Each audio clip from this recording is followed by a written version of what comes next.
Vamos ao nosso quadro. O assunto vai repercutir um pouco mais sobre o feriado do dia de hoje.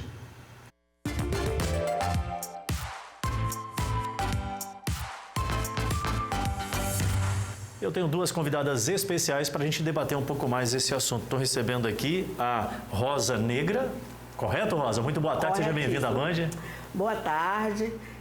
O primeiro momento é agradecer, né, por estar, por essa abertura nesse espaço. Acho que é muito importante, né? Eu sou Rosa Negra, estou coordenadora do Movimento Negro Unificado do Brasil e também estou no coletivo de mulheres pretas, que são o Pretinho Comitê. E a gente também pronúncia está é Pretinho Comitê?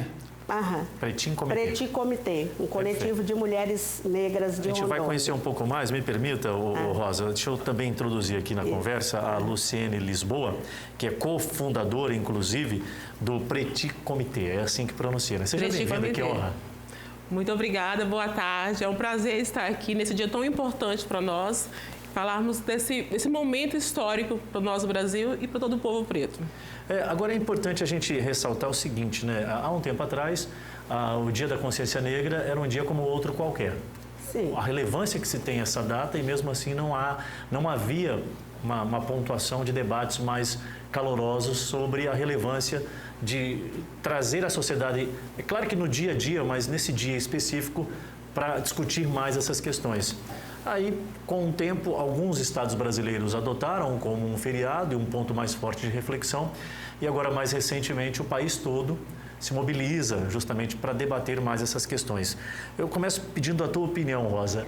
A gente tem tido avanços nessas discussões e essa comunidade tem conseguido ganhar mais espaço, digamos assim? Esse é um dos nossos avanços, né?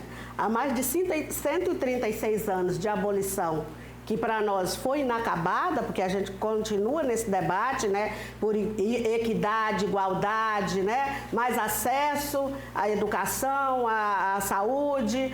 Então, a gente tem um feriado de 20 de novembro, hoje é um dia muito especial para a gente, para os negros e negras desse país. Que pese alguns estados já terem um feriado, porque há uma discussão, há uma Secretaria de Igualdade Racial, tem toda uma articulação para que isso acontecesse.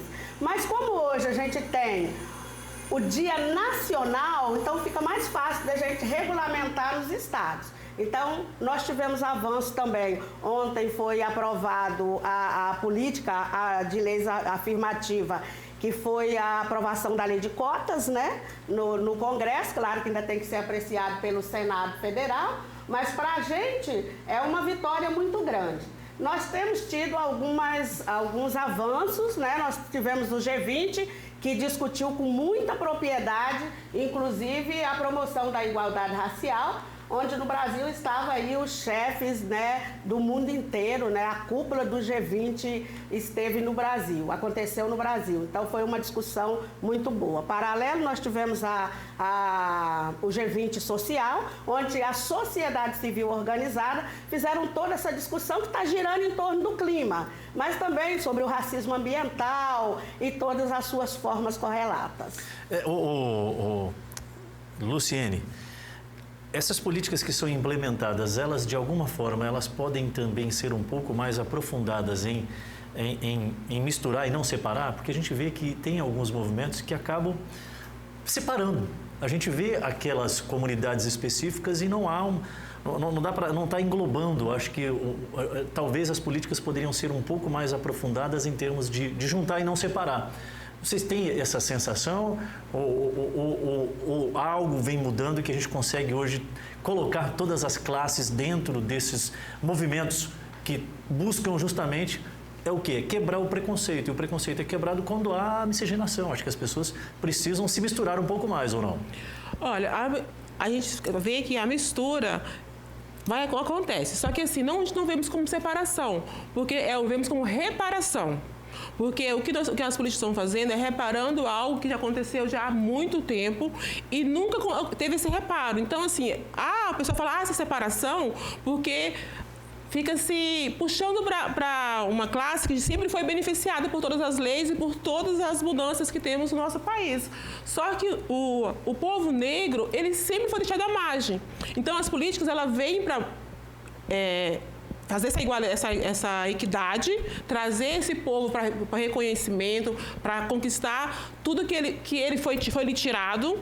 Mas, por outro lado, tem as pessoas que, quando eles têm letramento racial, não há separação. O que separa é que as pessoas não têm o letramento racial, não têm o conhecimento da consciência do que foi tirado do povo negro. Quando ele tem essa conscientização que realmente precisa fazer essas políticas públicas, que realmente precisa ser feita essa reparação, aí sim ele entende que não é separação, é unidade, é reparando o que foi tirado para que possa todo mundo ficar em pé de igualdade. É porque não trata o desigual de forma igual. Quando você trata o desigual de forma igual, você aumenta a desigualdade. Então, o povo negro, ele chegou nesse país sequestrado. Nós precisamos saber disso. Quando a gente fala de letramento racial, é disso que nós estamos falando. Nós precisamos conhecer a história. Nós vivemos num país com uma falsa igualdade racial. Tem um pano de fundo em tudo isso, né? Porque se a gente for buscar na história, nós vamos ver que a libertação foi realmente jogar um povo à margem da sociedade. Porque quando politicamente foram pressionados, o Brasil tem que dizer, o Brasil foi o último país a libertar seus escravos. E não queriam libertar de jeito nenhum. Então havia uma pressão política para a libertação dos escravos. Então, quando a princesa Isabel assina a Lei Áurea, por que nós temos o 20 de novembro? Porque nós não reconhecemos o 13 de maio como um dia de libertação. Mas foi um dia em que o povo negro foi jogado à margem da sociedade. Então, quando nós conhecemos a história, né, a história seria um pedaço de terra para aqueles que trabalhavam na terra. E seria gradualmente essa libertação e o povo ia sendo alocado. Não, no dia 13, a princesa diz, vocês estão livres, podem ir embora. Para onde? Não tinham para onde ir. Né? E aí a gente foi tendo também muitos tropeços nesse meio. A atitude de Zumbi dos Palmares é mais emblemática para a categoria do que a própria assinatura da Lei Áurea. Com certeza. Porque Zumbi, na época, ele também não queria ceder, tanto é que assumiu a frente, buscou liderar aquela comunidade, aquele grupo, porque não queria só a liberdade, ele queria também um lugar ao sol, pode-se dizer assim, trazendo uma linguagem mais popular. Que seu povo fosse acolhido. Eu vou ter a liberdade, mas que eu vou fazer com essa liberdade se eu não tenho espaço para me tornar autossuficiente? E foi exatamente isso que aconteceu. O que eu faço com essa liberdade? E aí, se nós caminharmos na história, nós vamos ver que logo em seguida instituiu-se uma lei chamada Lei da Vadiagem. Todas as pessoas que fossem encontradas após as 18 horas nas ruas seriam presas. O que acontece? Quem estava nas ruas? Quem não tinha para onde ir? Né? E aí a gente vai ver esse resultado, que é os mucambos, as favelas, né? As palafitas, que eram as construções nas beiras dos rios. Nós vamos ver até hoje repercutindo, se você hoje fizer o estudo da população carcerária, a maior população é de pretos e pretas. Você vai fazer um estudo sobre analfabetismo, por exemplo. A maior população é preta, que está sem acesso à educação. Então, se você ver, você vai entender que o processo de libertação não libertou, jogou à margem da sociedade. E nós temos esse estigma, até hoje nós estamos com esse estigma. Para você ter uma ideia, só para... né, eu viajei, cheguei na madrugada de ontem aqui, né? Estou fazendo um giro pelo Brasil. E aí, eu estava sentada, chegou um senhor com 2 filhos. E ele disse, esse lugar aqui disse assim para mim, esse lugar é meu. Aí eu disse, não, aqui estava, né, meu bilhete, eu estava com o bilhete na mão, essa poltrona é minha, né? Eu fui me afastar para ele sentar, né, com os filhos. Ele disse, não, esse lugar é meu e dos meus filhos. Porque ele poderia me abordar de uma forma diferente. A senhora pode trocar comigo, ter um respeito por mim, que eu estou com meus 2 filhos, e eu gostaria de sentar com eles? Não, ele disse, esse lugar é meu e dos meus filhos. Eu disse, não, senhor. Eu te pergunto uma coisa, eu compreendo completamente a tua linha de raciocínio, mas isso aí é uma questão também de educação. Exatamente. Poderia acontecer Independente da cor de pele da senhora? De educação você diz, mas se fosse uma pessoa branca que tivesse naquele local, que só pela cor... a abordagem seria diferente. A senhora acha que só por isso? Sim. Mas a senhora não acha que também nós temos pessoas que não têm essa devida educação e independe da cor de pele, faltam com respeito com a sociedade? É diferente quando você vivencia o racismo, porque quando você está nesse meio, quando você debate o racismo, e eu sou uma mulher preta, né? Eu sofro racismo diuturnamente. Então, assim, a abordagem dele seria bem diferente se fosse uma mulher branca que estivesse naquele local.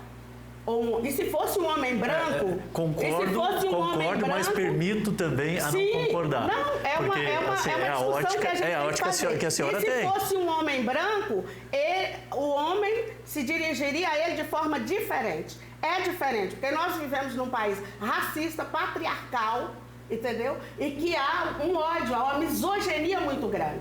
Se fosse uma mulher branca, haveria uma abordagem diferente do como ele abordou a mim, mas se fosse um homem branco, a abordagem também seria diferente. Então, no Brasil, a gente tem que discutir. Eu acredito que nuances. Poderia ser, mas não que necessariamente seria. Aí talvez você me entenda do meu ponto de vista. Concorda comigo? Discussão... Porque também eu não posso radicalizar. Essa é uma discussão as pessoas, quando elas fazer. agem desta forma, a grande maioria das vezes elas são mal educadas, elas são pessoas que não merecem respeito e não está atribuído a cor da pessoa. Ela está simplesmente a má educação que ela tem. E é claro que há realmente as pessoas que estão mais suscetíveis a agir desta forma, levando em consideração, aí sim, já o conceito formado que ela tem, que é o tal do preconceito sobre tal situação. E aí vai com a pessoa da cor da pele, a pessoa até mesmo com a ideologia e pensamento que ela tem sobre a tua afinidade, como se quer viver em se tratando de sexo masculino ou feminino e comportamento, e por aí vai, né? Com a pessoa que é mais velha, que é mais nova, tem pessoa que é branca, que é gorda, que é magra, enfim. Infelizmente, a sociedade está cheia de um conceito já formado, né? Que é o preconceito, infelizmente. É diferente do racismo. Racismo é uma coisa, é crime. E seguindo essa linha de raciocínio, ele não chegou e fez uma pergunta para mim, ele disse, este lugar é meu. É como se eu não tivesse o direito de estar naquele espaço. E aí houve o senhor resolve com a comissária de bordo, né? E a comissária veio, conversou comigo, né?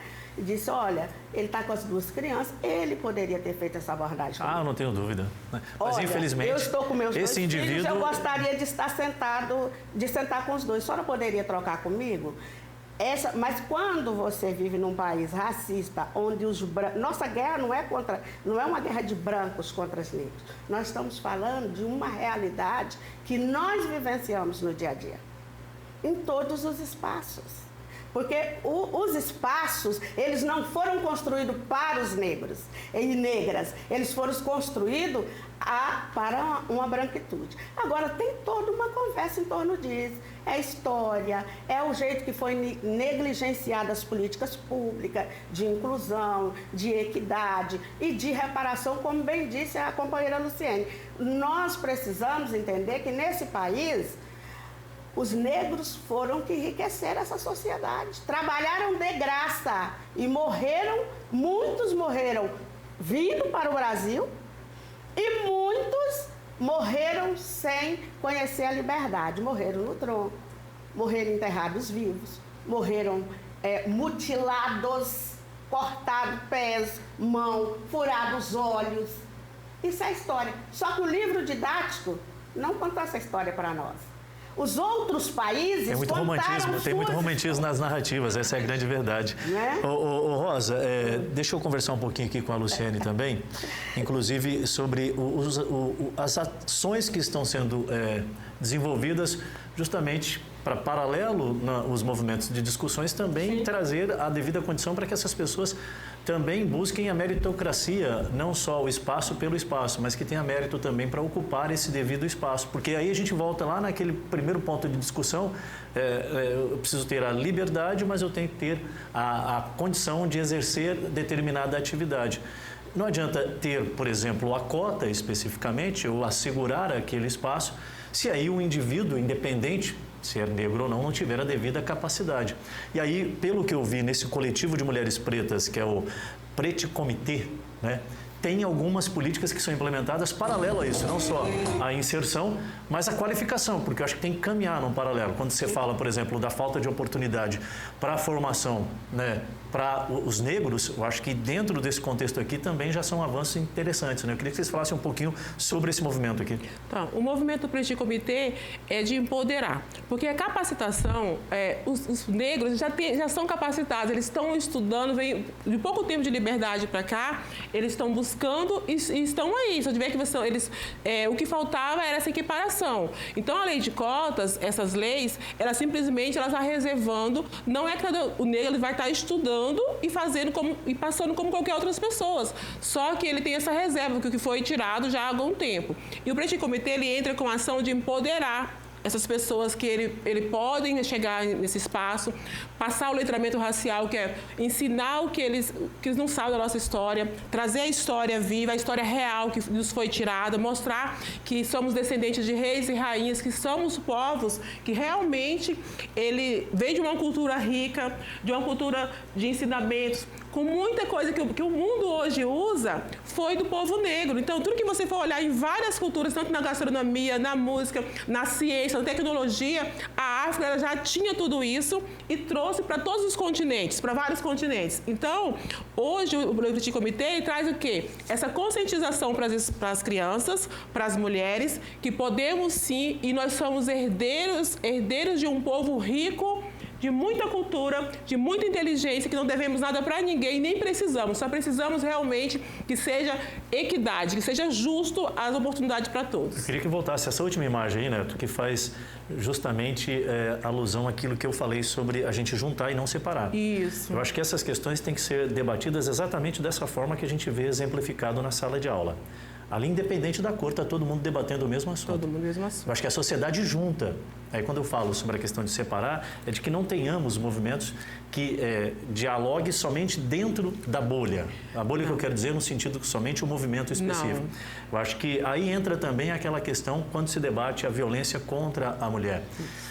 Nós não temos que falar somente para as mulheres. Eu acho que a sociedade precisa, todas elas, falar sobre a mesma ótica, entender a necessidade que as classes têm, que os grupos necessitam. Então, parabéns. Eu acho importante a gente trazer esses movimentos para dialogar com a sociedade em geral. E aí é onde eu falo na questão de juntar e não de separar. Esse trabalho, a gente está aberto às escolas, às empresas, para que o Petit Comité leve letramento, leve conscientização juntamente com o MNU, porque nosso movimento maior é o MNU, e aí nós temos o Petit Comité, que é o movimento estadual, que é o movimento... Eu ia perguntar, esse movimento é do Estado? É do Estado, é um coletivo de mulheres. Mas assim, tudo nasce que a gente veio do movimento negro unificado, e aí começa a sair outras associações que vai ao trabalho nas cidades e nos estados. E o Petit Comité é de Porto Velho, que a ideia é levar esse conhecimento para as escolas, para as empresas, aonde abrir as portas para podermos falar de equidade, podemos falar de representatividade. Não esperar o dia da consciência negra. Não esperar, ser todos os dias. Ser todos os dias. A nossa discussão é porque o novembro a gente não tem uma data livre, né? Hoje eu andei boa parte do Brasil, hoje eu estou na coordenação nacional, mas também o MNU estadual. Então a gente está conversando para que essas discussões elas aconteçam o ano todo. E por onde que essa discussão tem acontecido? Pela educação. Nós temos, né, uma secretaria dentro do MEC, que é a SECADI, que é a Educação para as Relações Étnico-Raciais, que é a implementação da história dos afrodescendentes na educação, na grade curricular, mas não somente na grade, na gestão escolar. Então, na comunidade escolar, para todas, todos e todos, para que possa... Acho que no aculturamento propriamente, né? Eu vou ter que, infelizmente, vou ter que encerrar. Eu queria que vocês falassem sobre o evento, porque o tempo passa tão rápido, já é 1h06, daqui a pouco a gente tem que voltar para a rede nacional. O evento que vai acontecer agora é dia 30 de novembro, né? Isso, dia 30 de novembro nós estamos fazendo um dos primeiros eventos, uma feira afrocentrada, que é uma feira onde nós estamos fazendo capacitação para pessoas que estão empreendendo. São 2 dias de treinamento, dia 28 e 29, e no dia 30 vai ser a feira de exposição. Nessa feira vai ter toda a cultura afro e também vai ter apresentações culturais. Então vai ser um momento de lazer, mostrar a cultura, mostrar também, trazer letramento racial, porque através das diversidades de oportunidades, de talentos expressos nessa comunidade, o povo começa a reconhecer também a importância da cultura afro-brasileira. Nós estamos vendo aí que até o Enem trouxe uma redação trazendo à tona o que o Brasil herdou, tem de herança e de empoderamento dessa cultura afrodescendente, né? Então, que nós todos somos descendentes da África, né? A mãe África, né? Então, é muito importante e essa feira vai trazer, convidamos toda a população de Porto Velho para fazer parte, está no IFRO Zona Norte. IFRO Calama. Não, IFRO Zona Norte, da Jorge Teixeira. Ah, da Jorge ali? Da Jorge Teixeira. Então, o IFRO da Jorge Teixeira, dia 30 de novembro, das 9 às 21 horas. Vai ter desfile de moda afro, vai ter empoderamento, dança, capoeira. Então, tudo que a Mãe África trouxe para o Brasil, além da gastronomia, arte, tudo vai estar exposto lá nessa feira. Que ótimo, bacana. Agradeço aqui a Luciane Lisboa, cofundadora do Petit Comité. Muito obrigado pela vinda. Nós agradecemos. Agradeço também aqui a Rosa Negra. É assim que você gosta que pronuncia, né? É meu Rosa. nome. É nome de batismo mesmo, Rosa? O nome de batismo é Rosenilda, mas esse é o nome. Ah, é o nome de guerra. Rosa Negra, coordenadora nacional do Movimento Negro Unificado e membro do Petit Comité. Grande abraço, muito obrigado pela vinda. Eu quero agradecer. É um momento muito importante para nós e é interessante a gente fazer o debate em outras oportunidades. Pode nos convidar, a gente vem fazer outros debates. E precisa, né? A gente precisa estar. E assim, dizer que é uma alegria e reafirmar o dia de hoje. Dia da Consciência Negra. Nossos passos vêm de longe. Aí, se a história existe é porque um dia alguém começou a construí-la e muito se dá justamente pela luta deste povo. É o assunto aqui na tela da Band.